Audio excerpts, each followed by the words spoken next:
Hey babe, did you find my watch? I should have trusted my gut 6 months ago.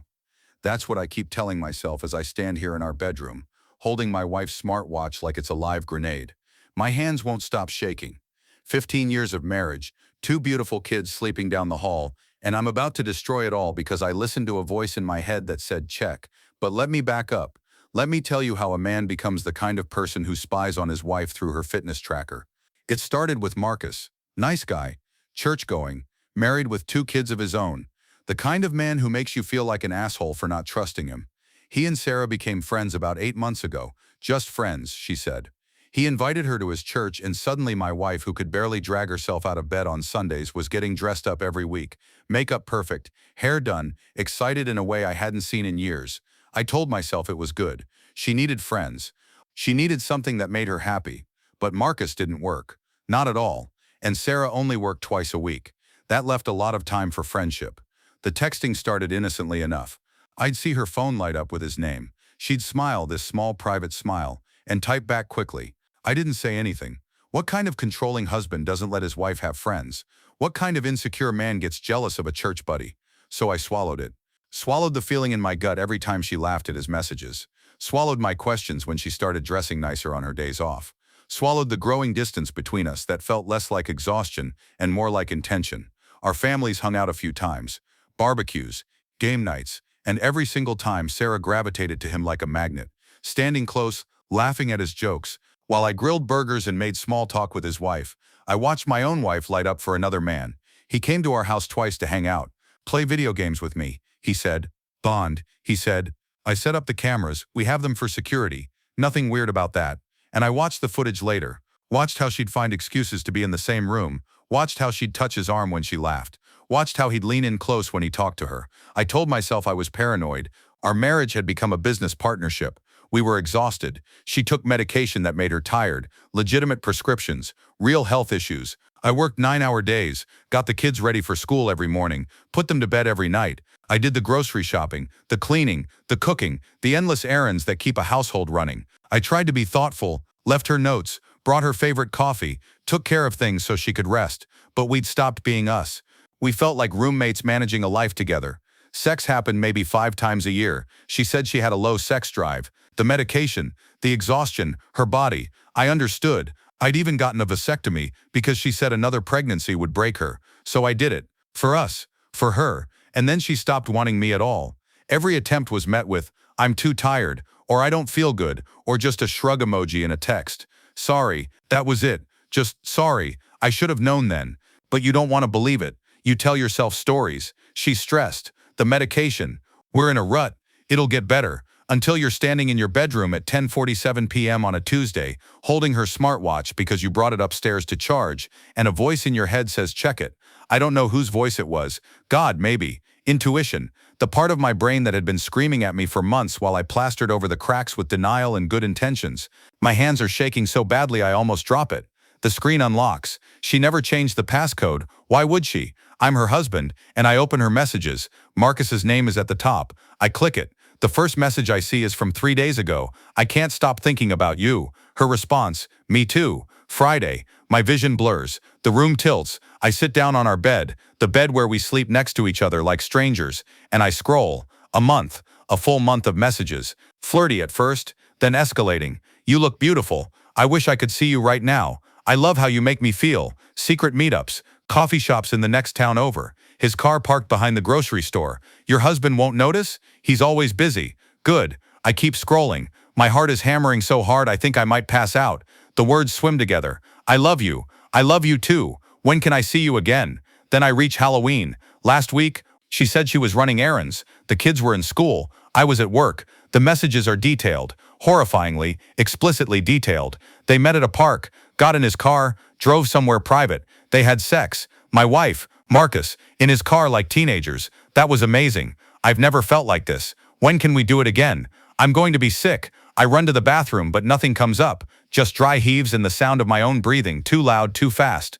I stumble back to the bedroom, take pictures of everything with my phone.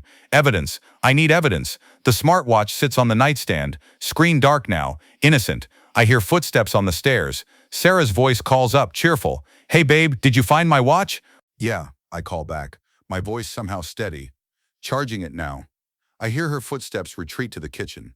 The sound of the refrigerator opening. Normal domestic sounds that feel obscene now, like I'm watching a play where I'm the only one who knows the ending. I stand there with my phone full of evidence, and something shifts inside me. The shaking stops. The nausea crystallizes into something cold and sharp. I've spent months being the good husband, the understanding one, the man who does everything and asks for nothing. And while I was grocery shopping and making dinner and getting our kids ready for bed, my wife was texting another man that she loved him. I walk downstairs. Each step feels deliberate, like I'm walking toward the edge of a cliff. Sarah's at the kitchen table scrolling through her phone, probably talking to him right now. She looks up and smiles. That same smile I fell in love with 16 years ago. "Kids asleep?" she asks. "Yeah." I sit down across from her. Put my phone on the table between us. Screen down. "We need to talk." Her smile falters. "About what?" "Marcus." The color drains from her face so fast I almost feel sorry for her. Almost. Her eyes dart to my phone, then back to my face. She knows. In that split second, she knows that I know. "What about Marcus?" Her voice is careful now. Measured. "You tell me." I flip my phone over, unlock it, and slide it across the table. The screenshots are right there. Her messages. His messages. "I love you." "Halloween." Everything. She stares at the screen. Doesn't pick up the phone. Just stares. And I watch 15 years of marriage crumble in real time across her face. Shock. Fear. And then this is what breaks me. Relief. Like she's been waiting for this. Like being caught is easier than continuing to lie. "How long have you been checking my messages?" Her first response. Not, "I'm sorry." Not, "It's not what you think." Just anger that I invaded her privacy. "How long have you been fucking him?" She flinches. Good. She should flinch. "It's not. We only—" She stops. Takes a breath. Her hands are shaking now. "It happened once. Halloween. It was a mistake. A mistake that took a month of 'I love you' messages to happen." I'm still calm. Too calm. Like I'm in shock. "A mistake you were planning to repeat on Friday?" She closes her eyes. I don't know what to say. Try the truth. For once. The silence stretches. Upstairs I hear one of the kids cough in their sleep. Our daughter, probably. Sarah's head snaps up at the sound, and I see the fear there, the realization of what she's risking. "I felt lonely," she finally says. "You're always busy, always doing things." And I felt invisible. Marcus made me feel seen. The audacity of it steals my breath. I do everything for this family. Everything. I work full-time, take care of the kids, the house, the errands, everything so you can rest because of your medication and your exhaustion. And you felt lonely. You don't touch me anymore. You told me you didn't want to be touched. 5 times a year, Sarah. That's how often you let me near you. I got a vasectomy for you. I stopped trying because every time I did, you shot me down. Sorry, I spit the word back at her. That's all I got. A shrug emoji and sorry. Tears stream down her face now. I didn't mean for this to happen. But it did. You made choices. A month of choices. Secret meetups. Lying to me while I'm at work. Getting in his car. Did you think about our kids while you were with him? Did you think about me? Of course I did. I felt terrible. Not terrible enough to stop. She's full on sobbing now, but I feel nothing. No sympathy. No urge to comfort her. The woman I loved is a stranger who looks like my wife. "What are you going to do?" she whispers. Good question. The one I've been asking myself since I found those messages. What does a man do when his world implodes? I have 2 kids sleeping upstairs who think their parents love each other. I have a house, a life, 15 years of history, and I have a wife who chose someone else. I don't know, I say honestly, but I took pictures of everything, every message, every "I love you," everything. Her eyes widen. Why? Because I'm not stupid, Sarah. Whatever happens next, I'm protecting myself and our kids. You can't tell anyone. Please. His wife doesn't know. It would destroy their family. The laugh that comes out of me is bitter. His family. What about ours? Please. She reaches across the table for my hand, but I pull back. We can fix this. We can go to counseling. I'll stop talking to him. I'll do anything. You should have thought about that before you had sex with him in his car. She recoils like I slapped her. Maybe I want to. Maybe I want to flip this table and scream and break things. But I don't. I just sit there, cold and calm and broken. Does he know I found out? I ask. What? Marcus. Does he know I know? No. I haven't talked to him since. She stops, realizing. You're going to tell him. I'm going to do more than that. Her face goes white. What does that mean? I stand up, taking my phone with me. It means you're not the only one who gets to make choices, Sarah. You made yours. Now I'm going to make mine. What are you going to do? I head for the stairs, then turn back. She's still sitting there, mascara running, looking terrified. Good. I'm going to make sure everyone knows exactly who Marcus really is. starting with his wife. I walk upstairs, leaving her at the table. My phone buzzes. A message from an unknown number I programmed in earlier, Marcus's wife's contact info. I found it on his Facebook page while I was taking screenshots. My thumb hovers over the send button. One message. That's all it would take. One message to blow up two families. But as I stare at the blank text box, another idea starts forming. Something bigger than just telling his wife. Something that makes them both pay properly. Something they'll never see coming. Not the emotional, impulsive kind of planning. The methodical, calculated kind. The kind that leaves no room for them to spin the narrative or play victim. By sunrise, I have everything I need. Sarah's on the couch when I come downstairs. She looks like she hasn't slept either. Good. We need to talk about what happens next, I say, pouring coffee like this is a business meeting. Because that's what this is now, dissolving a partnership. I'll do anything to fix this, she starts, but I hold up my hand. I don't want to fix this, I want a divorce. The word hangs in the air like a guillotine. She starts crying again, but I'm done with tears. You'll move out by the end of the month. I'm keeping the house I maintain, clean and pay for. I'm filing for primary custody. You can have visitation. You can't take my kids from me. I'm not taking them. You gave them up when you chose Marcus. But here's the thing, Sarah. I'm giving you a choice. You cooperate, we do this civilly, split things fairly, and I keep the details private. Or you fight me, and I make sure every single person in both our lives knows exactly what you did. Every screenshot, every message, every detail of Halloween. Her face crumbles. That's blackmail. That's consequences. Choose. She knows she has no leverage. The evidence is damning, and I have it all backed up in 3 different places. After a long silence, she nods. What about Marcus? What about him?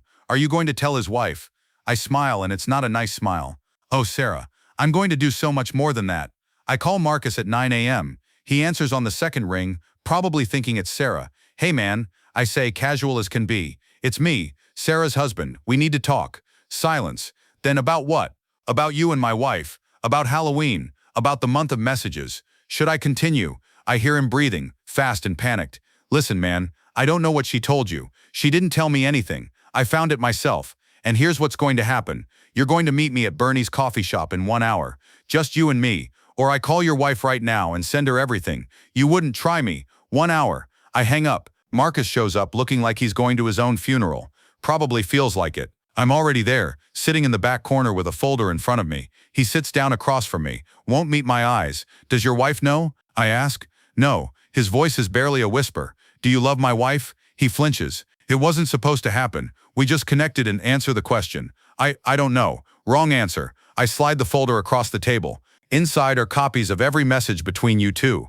Every I love you. Every plan. Every detail of what you did in your car. Take them. He opens the folder. His hands shake as he flips through pages of his own words printed out, highlighted, dated. Evidence that could destroy his marriage, his reputation, his church community. What do you want, he asks. I want you to tell your wife. Today. Everything. Show her these messages. Tell her what you did. And then I want you to leave our church. Leave your job. Oh wait, you don't have one. And I want you to disappear from our lives completely. No contact with Sarah. Ever. You block her number, her socials, everything. And if I do this, you won't tell anyone. I'll tell everyone. His face goes white, and I lean forward. But I'll let you tell your wife first. You get 1 hour head start to come clean before I send her the screenshots myself. That's more than you deserve. Please. 1 hour. Starting now. I stand up. Oh, and Marcus, the next time you want to pursue a married woman, maybe pick one whose husband doesn't do everything for her. Because when men like me get angry, we don't just get mad, we get even. I walk out, leaving him with his folder of sins. 2 hours later, my phone explodes. Marcus's wife calling, crying, screaming. Friends from church messaging, having heard rumors. Sarah calling me, hysterical because Marcus told his wife, and now everyone's asking questions. I answer none of them. Instead, I post on my social media, tasteful, factual, no names mentioned. After 15 years of marriage, I've discovered infidelity. I'm filing for divorce and asking for privacy for my children during this difficult time. Thank you for your understanding. The comments roll in. Support, shock, people picking sides without knowing the full story. Then I message close friends and family privately. Just the facts, just the truth.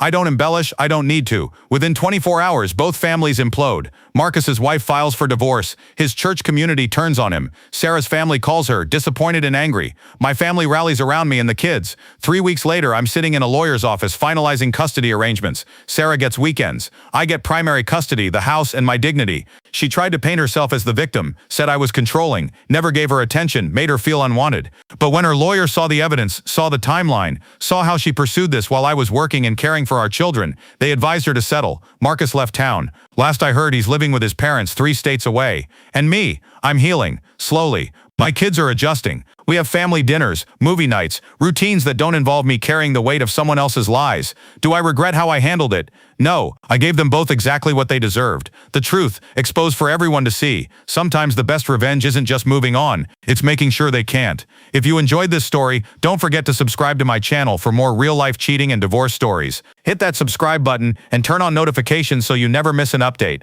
Thanks for watching, and remember, the truth always comes out eventually.